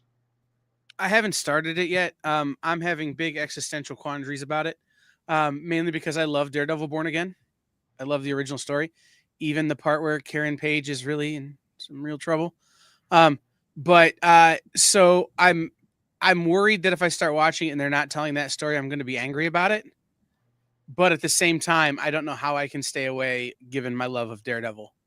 Yeah, especially, I mean, Cox and the Netflix era now moving into Disney Plus. I'm beyond excited, and I hate to admit that I haven't turned on episode 1 yet. Yeah, it may be what I do Sunday while it's gross here is just re-binge, as much of the Netflix stuff, and then next week start the new Disney Plus stuff. Yeah. So the nice thing is we have 2 Daredevil titles on FOC this week to really kick you in, both Daredevil 20 and Daredevil Unleash Hell, which has our new Muse. And Muse may be in Born Again. I think we can all say we've seen, Muse will be in Born Again. May have already been in episode 1. I have, me and Kyle couldn't tell you, but maybe you can. And it's Muse, M-U-S-E, not M-E-W-E-S. It's a different Muse, not Jason. Ah, man. Snooch to the booch. I'm going to see him tomorrow. That's later today, actually. So it's the only reason I'm saying anything. There you go. All right. But a lot of great continuing Marvel titles. Not the time to go over everything. I want to point out things like Laura Kinney's Wolverine, because that Alex Maleev cover is unbelievable. And we're also getting a little bit of the Winter Soldier tied in with this fun issue. There's a brand new miniseries in the way of Predator versus Spider-Man. Talk about a team up you wouldn't expect. And I guess it's not really a team up. It's more of a battle royale between the two. But Benjamin Percy, who writes dark, haunting tales, never thought I'd see Benjamin Percy on Peter Parker, but we're getting it. And I hate to say, I'm a little worried about Peter in this. I think Predator's going to knock him down a bit. I don't know that this is a fair fight. Yeah. Like, is Peter covering himself in mud all the time? I don't. Where are you finding mud in New York City? I mean, I don't know. This is the problem. Like, this is the problem. Like, how do you? This is not a fair fight. Although I will say this: there's enough Steam guys in New York City that maybe it could throw the Predator off a little bit. Now, I've been to the East Coast enough that I've learned, unlike the 7-year itch, it is not comfortable hiding in the steam coming out from the vents. This is correct. This is very correct. And by the way, it smells awful most of the time. So, like, I look, Pete, just lose. Yeah. Especially when you're facing a new predator as introduced here. Skinner, a predator of no honor and no clan, only a thirst for blood. As if predators weren't dangerous enough before. Oh, sorry, Pete. You're not surviving this 4-issue mini. Outside of that, we also, of course, have Spider-Gwen the Ghost Spider. If you didn't pick up issue 11 this week, go to your store and pick up a copy as soon as we finish up this show, because it is amazing. Stephanie Phillips has Gwen Stacy going into space with Loki, the trickster god, in this crazy combo that is so beyond anything I would have ever expected with our Spider-Gwen Ghost Spider, and yet everything I never knew I needed for her. So Gwen Beyond, I am loving this book. A lot of other great continuing Marvel titles. One I have to talk about, as I was just discussing it with Kyle beforehand, was Star Wars Jedi Knights. I am loving this new series. Number 1 just came out this week. It is our prequel era, pre-Phantom of the Menace Star Wars tale. And it opens up amazing. That first issue is brilliant, but the second issue has me excited because, well, you might have seen Atha Prime on the covers of issue number 1. This will be his first solo story. He had at best a cameo with a little image in the very final pages of issue 1 of Jedi Knights. But Atha Prime was an action figure from the 1980s that never came into existence. Back when the movies wrapped up, Kenner wanted to continue producing Star Wars action figures.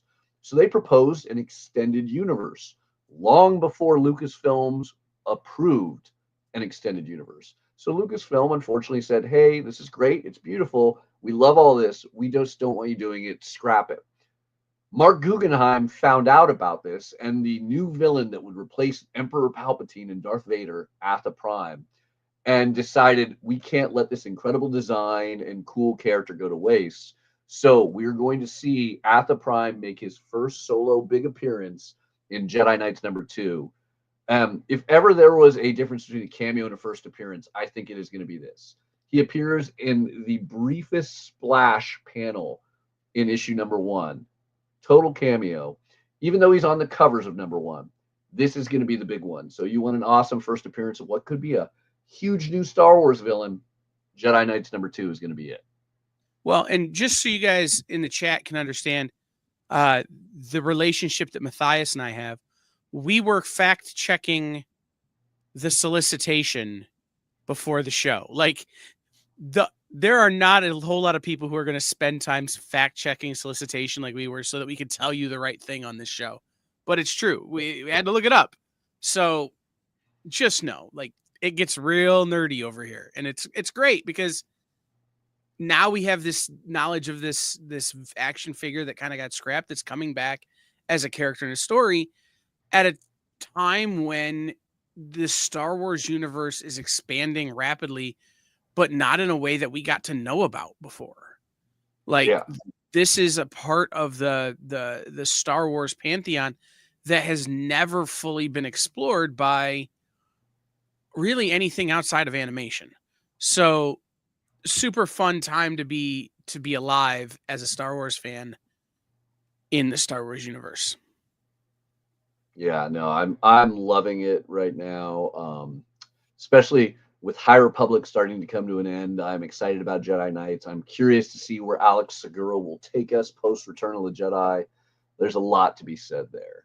And a lot of great Marvel titles, you know. I also want to point out another awesome one that is kicking in a style that feels so kids around a campfire horror. Uncanny X-Men 13 starts the Dark Artery storyline, and it's X-Men kids in a haunted house type of story. It looks incredible. You know, another one of those, I didn't know I needed this. But and when in doubt, trust Gail Simone. Always, yes. So those are our Marvel books on FOC this week. I feel we did we miss Dynamite? No, Dynamite was not on Previews World this week.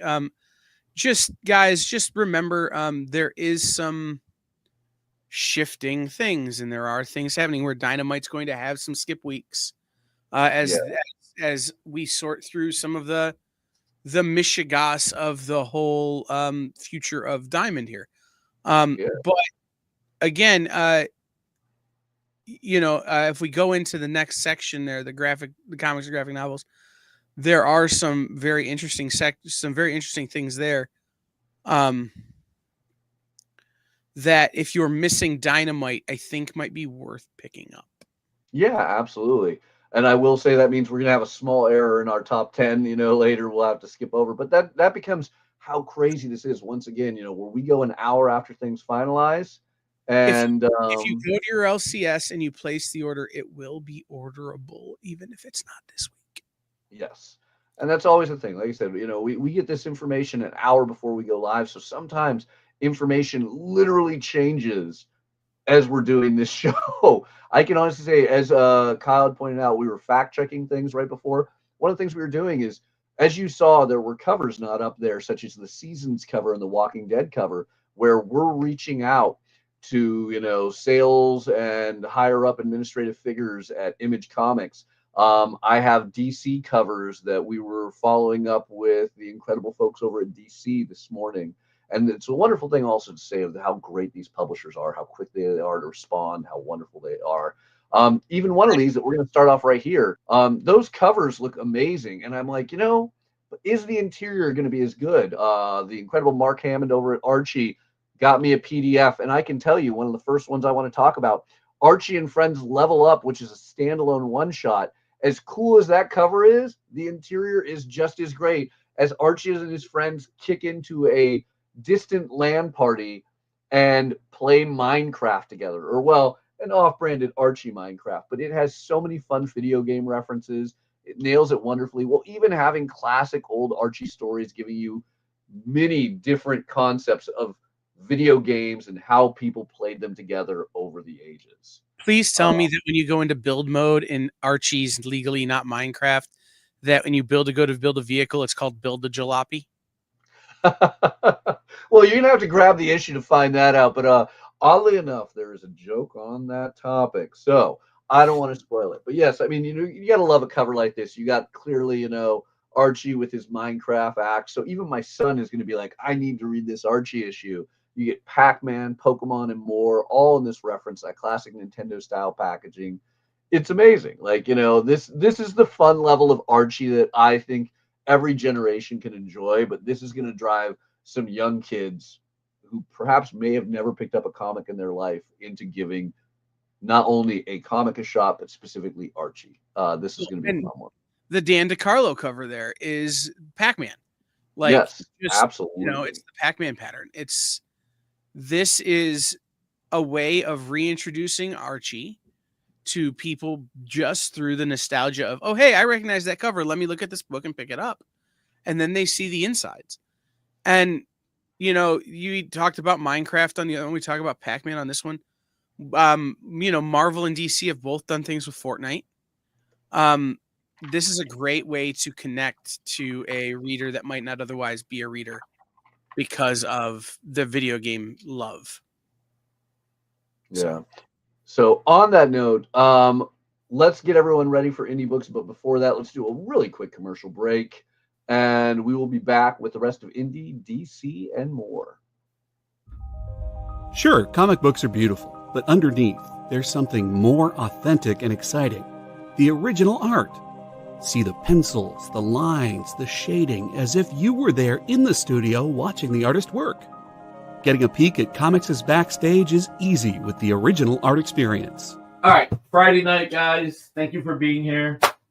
To be doing anything, the fact that you're here means the world to me. Nick's pieces are always value priced with your budget in mind, for the beginning collector to the veteran. And this is gorgeous. You got Aquaman and Mira. Join the original art experience with Nick and our friendly crew of regulars, even if it's just to enjoy the art. Fridays at 7. It's all part of the experience.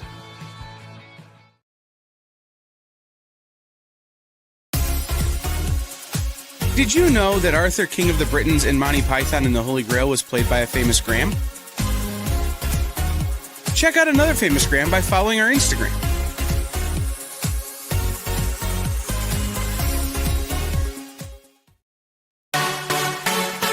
Twitch. It's not just what happens when you have too many energy drinks anymore. Check out our content over there too.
All right, we're back with the comics that are on Final Order Cutoff this Monday, March 10th, and we are now dealing with some of the great indie books. Obviously, we just talked up Archie before the commercial break, but there's a lot of fun ones that I want to talk about on this one.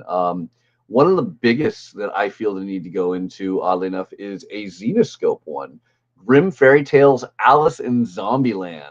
as far as like a one-shot goes, the idea of zombies meets, Liddell's Alice in Wonderland Through the Looking Glass sounds fun, but man, that John Royal cover of Alice, whew, quite the piece.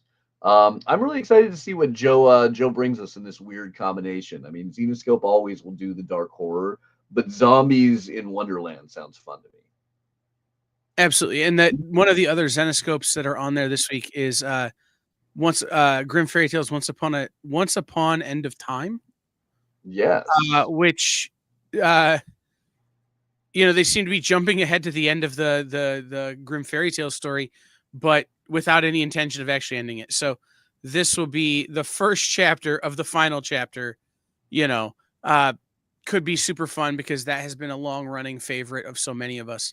So it'll be interesting to see how they send Cher on her retirement tour for 6.5 years or whatever. So like I said, when we talked about, we didn't have Dynamite necessarily on Previews World. There are great Grimm titles or Xenoscope titles. There are some other titles from other small publishers that would be a great replacement this week for you as you wait for Dynamite to sort their things out next week or the week after. Yeah. And, a lot of great covers. Always let your local comic shop know which cover you want. I'm personally always about the John Royal covers at Xenoscope, but, Harvey Toldabaugh, absolutely amazing. That zombie Cheshire Cat. Oof. Haunting. See, and you guys know I'm an Igor Vitorino guy, so. Yeah. Oh, Igor, yeah. Ooh, great stuff. Good college. Here's a fun one. I finally get to talk about a boom book on Penguin Random House FOC. So for those of you guys, once again, doing the orders, this is a Penguin Random House one, but this is a favorite of mine. Jackson Lansing and Colin Kelly, many moons ago, worked with Marcus Toe on a comic series called Joyride. The way I pitch it these days is it's the comic money shot without all the sex. But Joyride tells a dark tale of the government of Earth doesn't like science. It doesn't want to go interact with these alien civilizations that we've discovered, and it walls itself off to protect the borders. I don't know anything in society that would be like that in the modern day, but in that dark future, that's what's happening. And a young girl decides a whole group of young teens, but led by a young girl, decide that they want to actually get out there and discover what else is in the universe. So they hijack a spaceship and basically take a joyride through the stars to discover what else is happening in the universe. It is an awesome book. It is a great teen character-driven tale of sci-fi fantasy.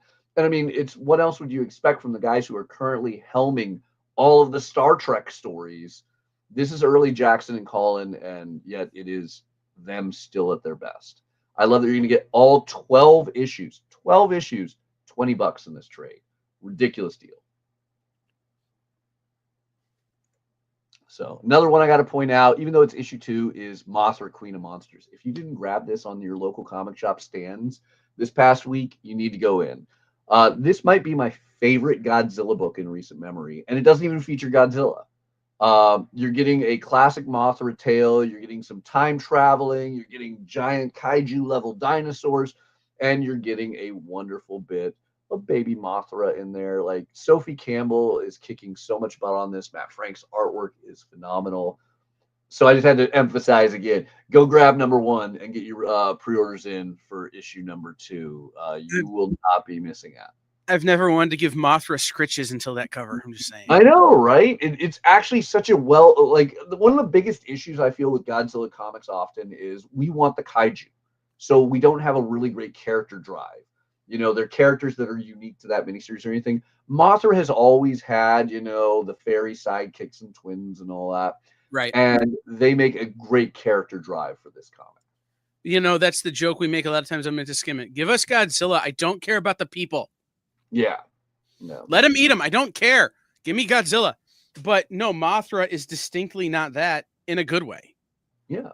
So another big one, Plague House. Plague House is the newest horror series from Oni, and Oni is getting down to where they really know their horror, from Cullen Bunn through EC, But I was not expecting Michael Conrad to kick me on my butt as much as he did with Plague House. I got an advanced copy here. It is incredible.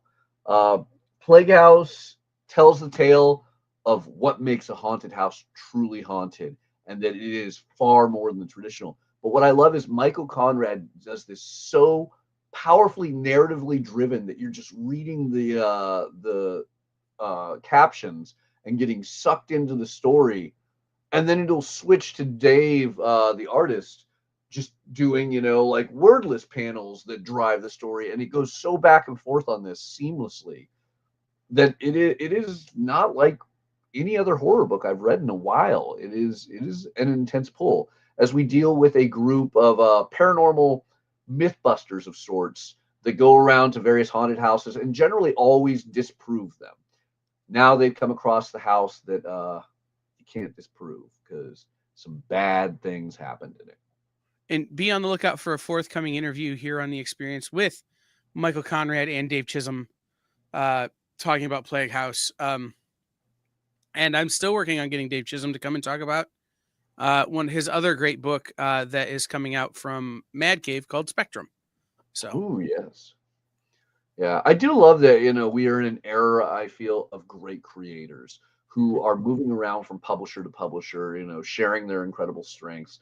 And that becomes the thing. I mean, I can't tell you how many times people come into my shop and they're not naming a character, they're not naming a miniseries, they're naming a creator they want to follow, or they're looking for the new book by James Tinian, Michael Conrad, Becky Cloonan, you name it. Like, that is a cool new era that we've seen for well over a century in the world of prose novels at bookstores. But it's awesome that it's not, I need the new Spider-Man book. It's, I need the new Dan Slott book, or I need the new Benjamin Percy book. Right. It used to be ridiculously hard to be like, I want the new Scotty Young. Now it's super easy because it's great. So, yeah.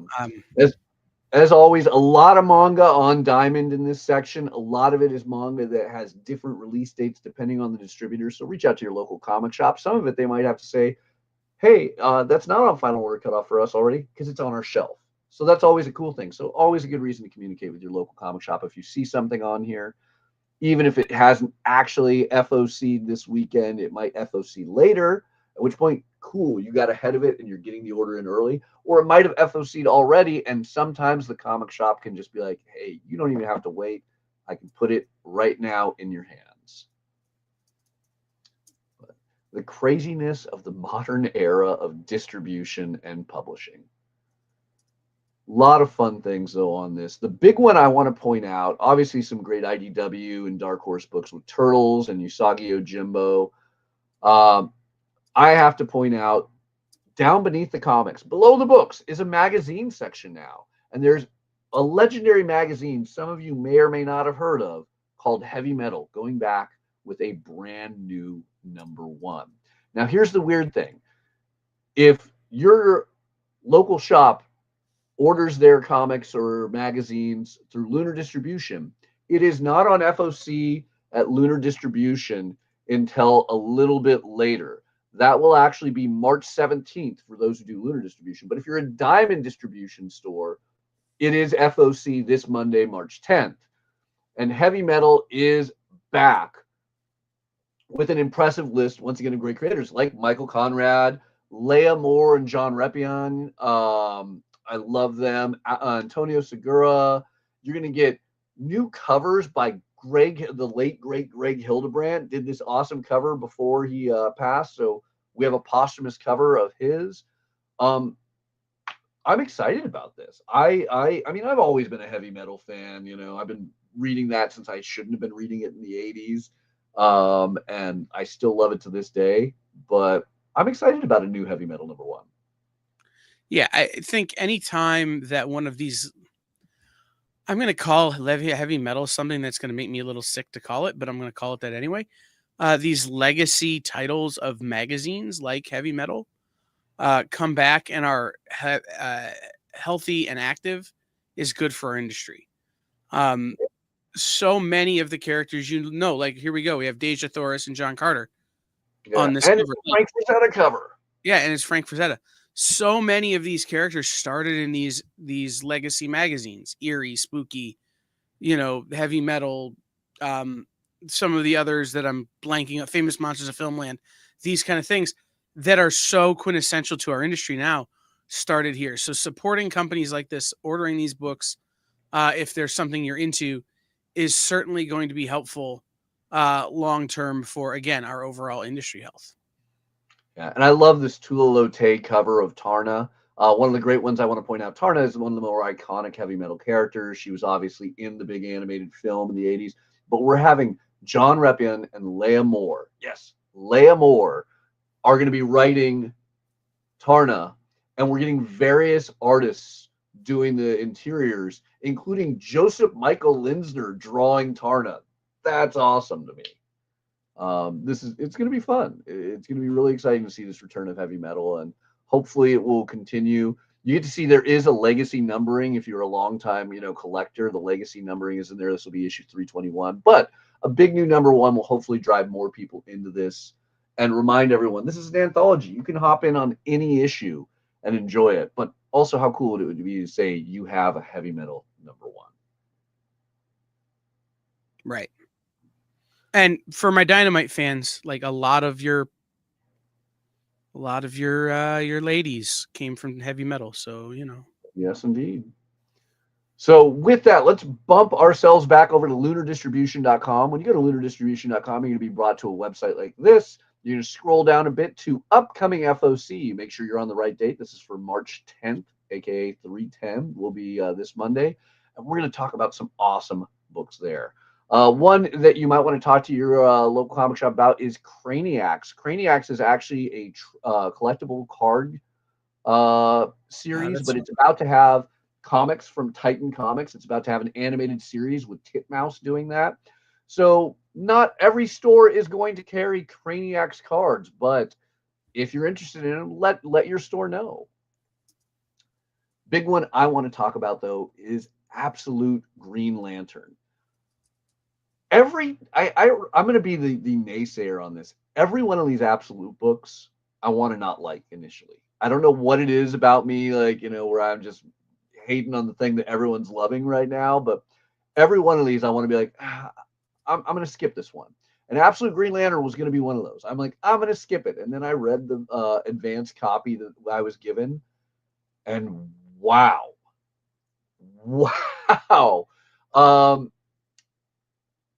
I can tell you, I think very safely, Hal Jordan is not Green Lantern. I think it's kind of obvious when you look at all these covers that Hal Jordan is not the Green Lantern of the Absolute Universe.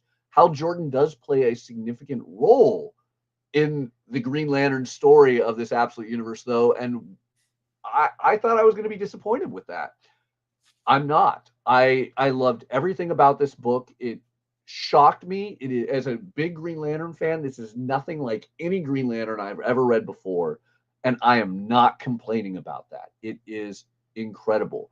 It acknowledges the lore, and it twists and curves it all just enough that it pulls you in, whether you're a longtime Green Lantern fan or you know nothing about Green Lantern.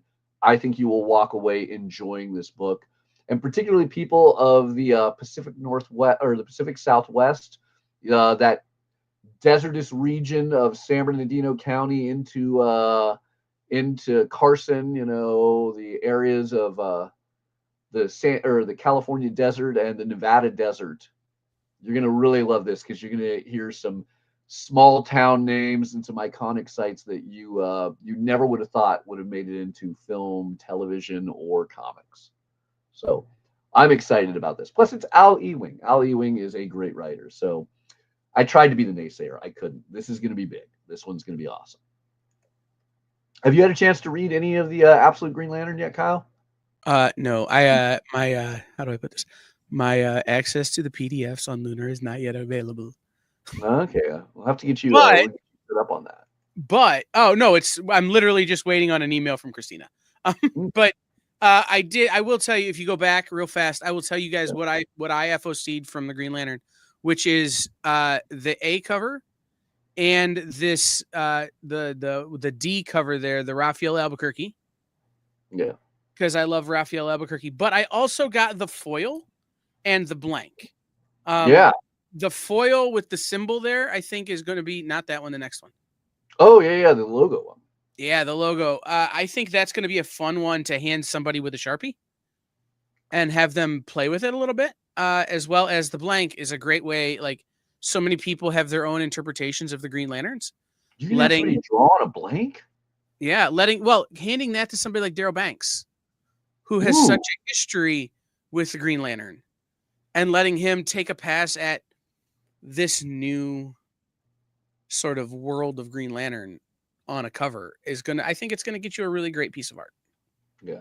And I also want to point out for anybody who's just like, well, all Mathias talked about was Hal Jordan and this new Green Lantern. I will say all of your favorite Green Lantern characters have a role in this. I won't say how, I won't say who, but if you have a specific Green Lantern and you're like, well, why isn't so-and-so in this? I'm not going to say names outright because I don't want to spoil anything. They're in there. They're subtly in there. It's awesome. And it's very interesting to see their roles in this absolute universe. A lot of beautiful covers on Absolute Superman continuing on. Batgirl. We have the facsimiles of Hush as we continue on and prepare for Hush 2 with those awesome foil covers. God, I love that. Oh, go ahead. Yeah. No, just God, I love that facsimile cover. I've always loved that cover. Yeah. The one that's catching my attention on this roll right here is Birds of Prey. We're going to have a new or old villain team. The solicitation kind of keeps it a little up in the air. Introduced in the new Birds of Prey 20. But I love these Rian Gonzalez covers. I hate whenever they're high ratio variants. I love, once again, I've said this before on the show, that this is going to be an open order one. And just Rian Gonzalez brings such a cute quaintness to her artwork and to these characters. And this is just so delightful. Like, I have to own this cover. It is just brilliant. Kelly Thompson is also just making that book so amazing. Also, we can see the first of some of our incredible April Fool's covers. Zoe Thorogood doing this amazing twist on Joker getting at Harley Quinn. Most of the April Fool's covers have a little bit of a Joker playing a prank on our protagonists. So we'll definitely be talking about some of that at our recap at the end. We're going to scroll past it because we don't have a ton of time on it, but the Chamberlains from Keen Spot is something to keep an eye out for. Really cool concept. And again, Mark Spears Monsters kind of put Keen Spot back on the map after a minute. So just be on the lookout for that as maybe a sleeper hit from this week. Yeah, I believe it already has rights sold for a film too. It does. Trades I want to talk about. Cosmic Odyssey, one of my favorite Jim Starlin DC books, is getting a new collected edition hardcover for $40. That's Mike Mignola interior artwork with some of your greatest Justice League level heroes and cosmic heroes. And then Batman, The Killing Joke and Other Stories.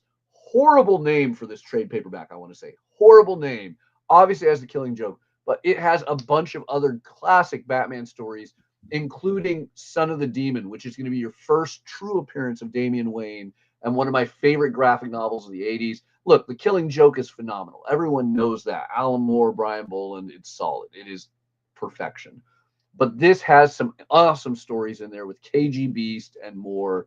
And I think that they just mislabeled this. They mislabeled this trade. But for $40, this is going to be a great trade. You get Son of the Demon, Killing Joke, that big Batman KGB storyline of 413 through 422 and Detective 580 through 589. You're getting a ton of comics in this trade that just, it seems so confusing because you're like, I can get a hardcover of Killing Joke for $20, like it was only a small, thin book. Why is this a $40 thick trade? Because it was horribly named, but it's totally worth your money and your time. Take that, DC. I'm going to get yelled at by Nancy Spears for this. A lot of wonderful continuing series. You can see some of those image covers you might have missed at Previews World over here. Obviously, Hyde Street. We always got to give our love for Ghost Machine. I cannot stress enough how much I love this C cover on Hyde Street 5. But, and then, of course, the C cover on I Was a Fashion School Serial Killer. I mentioned Jay Lee had this great cover, and we didn't get to see it on Previews World. Now you can see just how great and fashionable a skin-made jacket would be, you know. And I'm not talking about traditional leather. Like, that's human leather. That's real human leather. It's not faux human leather. The fact that he didn't make our character look like Lady Gaga is shocking to me. And actually, the weirdest thing is this Jay Lee cover. When you ignore the human skin coat, it kind of looks almost like it could be like a Dr. Seuss book. So maybe I'm the only one who will see it that way, but as I mentioned earlier, this feels like it could be a manga cover. yeah, It feels like it absolutely. really has some of that crossover appeal there. Yeah, and it looks like that jacket could just easily be the Necronomicon. Nice little face right there. Ooh. Yeah. So a lot of fun to be had with I was a fashion school serial killer. Juvenile that you obviously talked up. What do we have to point out? Mercy Sparks Sweet 16 edition, reprinting the first issue of Mercy Sparks and the first appearance 8-page story for $6. I know that Josh Blaylock is working hard on more Mercy Sparks and hopefully a film in the near future. This is a Lunar exclusive cover, so your store has to order it through Lunar distribution to get this cover, but it is a nice cover and well worth it. And if you've never read Mercy Sparks, if you love everything that was talked about by Thomas Healy with Nyx, if you like Spawn, this is kind of in that vein. This is the daughter of the devil who works as the person who reins in demons and angels on Earth and puts them back in their place. But it's a bit more of the sexy goofy than it is the darkness that is the Spawn universe. Another one I got to point out, Pastimes.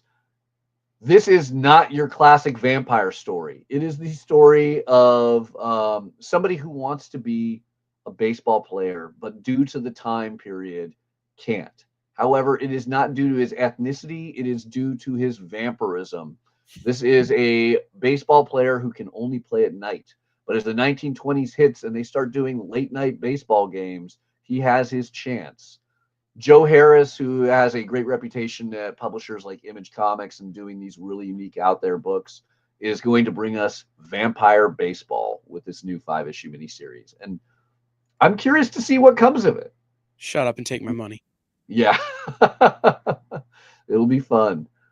Poison Ivy, a lot of great covers there. One of those amazing covers will end up in our top 10 momentarily. We obviously have Pop Kill issue number 2. If you didn't read that, I'm shocked, because I heard a lot of people who fell in love with this book 2 weeks ago were laughing their ass off at how amazing it is and cannot wait for issue number 2. Palmiotti and Johnson have a masterpiece on their hand. Here's a weird one. Resurrection Man. I remember Resurrection Man's first series. I loved it, but I don't think I could ever take Resurrection Man seriously. Rom V could change my mind on this. Rom V has a new 6-issue miniseries called Quantum Karma. It is a new Resurrection Man, and we're going to get a Resurrection Man villain with a somewhat similar power. Rom has never disappointed me. But man, this is an odd take on an odd character. I'm kind of all in, but I'm nervous. I don't know. I don't know what to expect from this book. So, serious Resurrection Man story with a seriously talented creative team. How will this work? I do not know. When in doubt, trust Rom V. Yes, I think that is I never thought somebody could make a book about like a culinary culinary story. Flavor. Yeah, like rare. I didn't think he could make me like rare flavors, but when you have cannibal culinary, it turns into I trust him. Yeah, I mean, I go back to These Savage Shores, where we had a vampire story in colonizing India. I did not think I could love anything as much as I love that. So Rom has always earned my trust to give it a shot. But man, this is a weird one. I'm curious. I want to point out Road to Mastery. This is going to look really exciting to a lot of people with this cover. They're going to think, oh, that sounds like an amazing manga or graphic novel. I just want to point out this is a prose novel. It is what we call a light novel.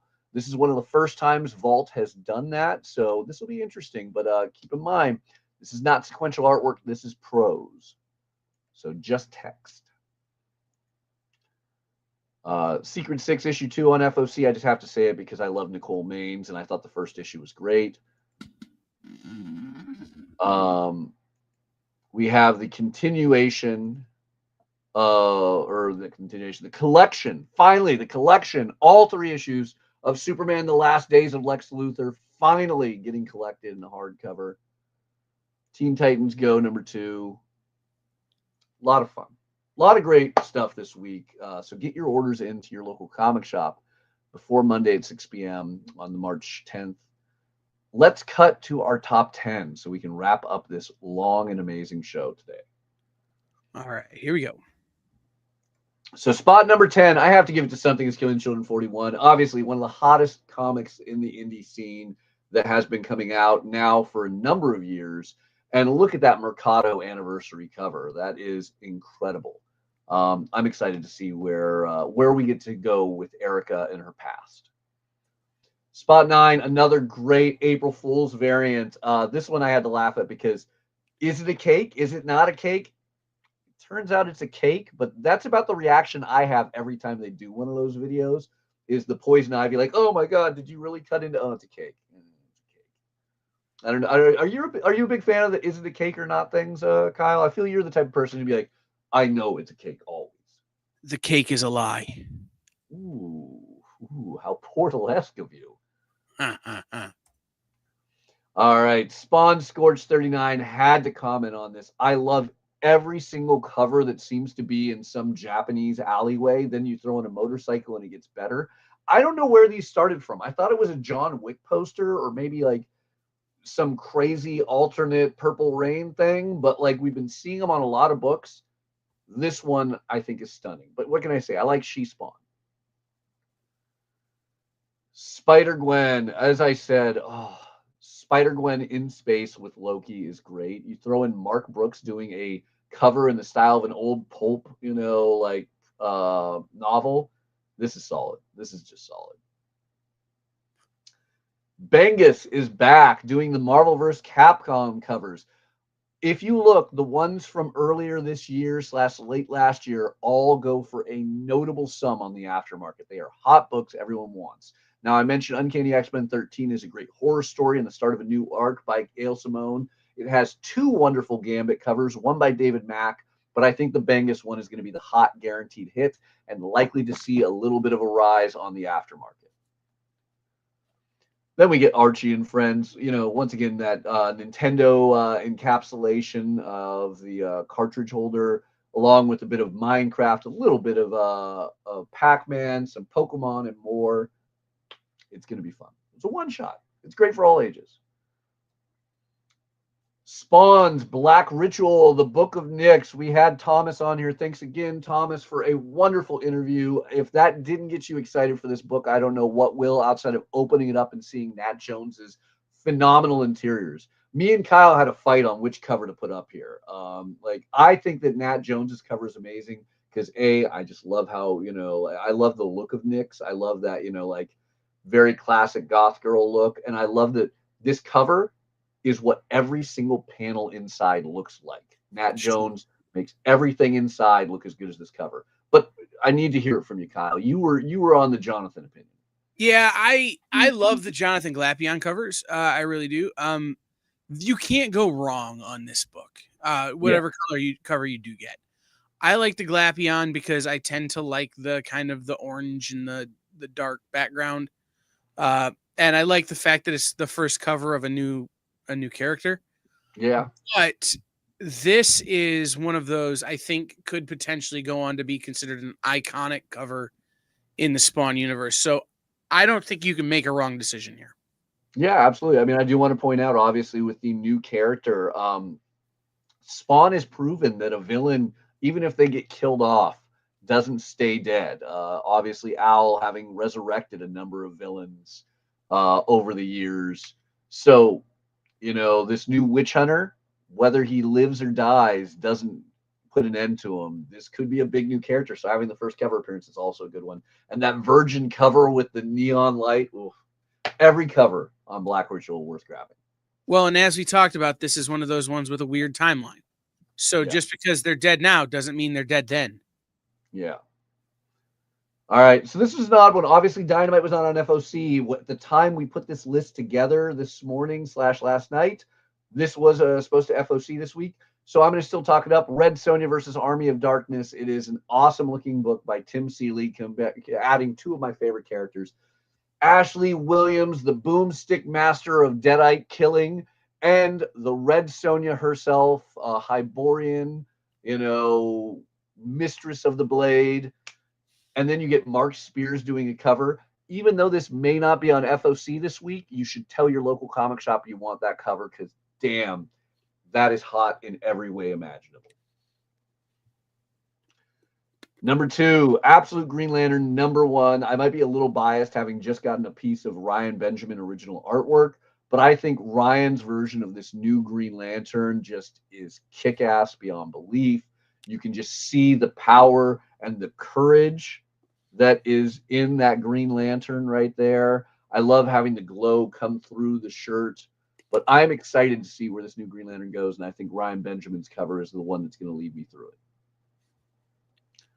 Finally, the big number 1. I Was a Fashion School Serial Killer. This B cover by Hilliard and Madsen, Daniel Hilliard and Michelle Madsen, is amazing. And I mean, Kyle, you know what this is homaging. It's a classic thing, right? I do. But I really want to see if the chat knows. But here's the thing. I always like when comic books do homages to iconic magazine covers. Yeah. Because a lot of times they seem to do them better than the original magazine covers. That is, in fact, the Janet Jackson cover, Eddie, yes. This is an homage to the Janet Jackson Rolling Stone cover, which is super iconic in the Rolling Stone universe. But like, there have been other great comic covers that have been magazine homages, but I think this one is certainly one of the most interesting. Yeah, I mean, it definitely, the skin showing kind of works with the skin inside on this, but I still remember when that Rolling Stone came out back in 1993 and how like, whoa, I can't believe I'm seeing this on a newsstand. And then, just a few years later, we had Gen 13 doing the homage. We've seen a number of, incredible homages to that Janet Jackson piece. But this one I think fits, with the title. Daniel Hilliard doing a great job with it. I'm excited on there. But on the note, I have to bring it up because you mentioned magazine homages. Feral number 11, not too long ago, you can probably still get in stores, did an amazing, amazing B cover that homaged Fangoria issue 23 with, oddly enough, Ashley Williams and the Evil Dead. So wonderful thing I can call back to that Red Sonja AOD. But I love it. I love these homages. They're great, and this one definitely is a topical and fitting one, and a great way to display a list of the creators' names boldly on the cover. It's true. Yeah. All right. With that, I thank you guys all for tuning in week after week for the Order Up Final Order Cutoff show. I hope that you were putting together a great list to send to your local comic shop of all the awesome comics and covers you want. Maybe multiple copies, like our wonderful producer Kyle getting an order in of what was it, 99 copies of Dark More than Ritual? 10, but less than 100. Yeah, 99 or less than 100. So 99 copies is what I heard of Black Ritual, the Book of Nyx. 25. Ooh, well done. All right. Now, for those who like to stick around for the experience, what do we have coming up later today, Kyle? Later on today, we've got the original art experience at 7 o'clock. Nikki will be here with original art pages. I'm seeing some sketch cards, maybe.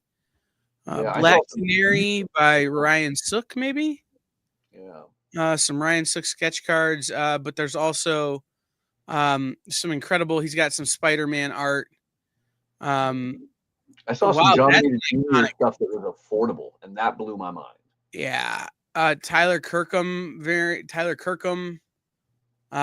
Blue Devil covers, Red Sonja covers, Red Sonja Conan covers, Fantastic Four art, JLA art, all kinds of stuff there that are going to be worth checking out.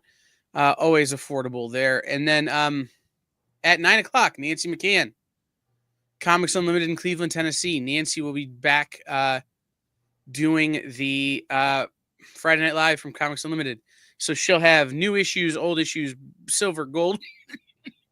Wow, silver and gold page books. That's going to be awesome. Yep, silver, bronze, gold, copper, whatever you got. She's got whatever you want. She's got it. So tune into that. And then on Monday, 5 o'clock Eastern, Thomas Healy is back talking to Miss Jen, followed by Comic Collectibles from Dynamic Forces and Best Coast Comics, where they will be discussing an interesting topic that I think, Matthias and I kind of touched on today, ironically. But it is for them this week is comics based on toys. Comics based on toys is their topic this week. So make sure you tune in for that as well. It'll be a lot of fun. So always remember, you want to subscribe, bookmark, add, follow the experience for all sorts of great shows, interviews, and more. Get that thumbs up. Yeah, get that thumbs up on us. We need a little bit more thumbs upping in our life. We got Nikki to watch today. I was excited about that. I saw Nikki in the comments. Oh, yeah. But thank you guys always. Please share this with your local comic shop. See if we can hopefully help lift a burden off their shoulders of helping promote to you guys all the awesome comics that are on Final Order Cutoff each week. Make sure your friends know about it so they can reach out to their local comic shop, whether it's your local comic shop or another. You want them to have sequential art in their life, and you want them to have the comics that they want to read without having to worry about it selling out or buying it at a higher price on the aftermarket. And the best way to do that is to watch this show, to get the orders that you want to your local comic shop, so it is there waiting for you at the price it should be. That's what we are here to offer. Order up, because it's the Final Order Cutoff show. Thank you guys so much, and we will be back next week with more. Join the party. Head over to our link tree to find all the links for everywhere the experience is all the time.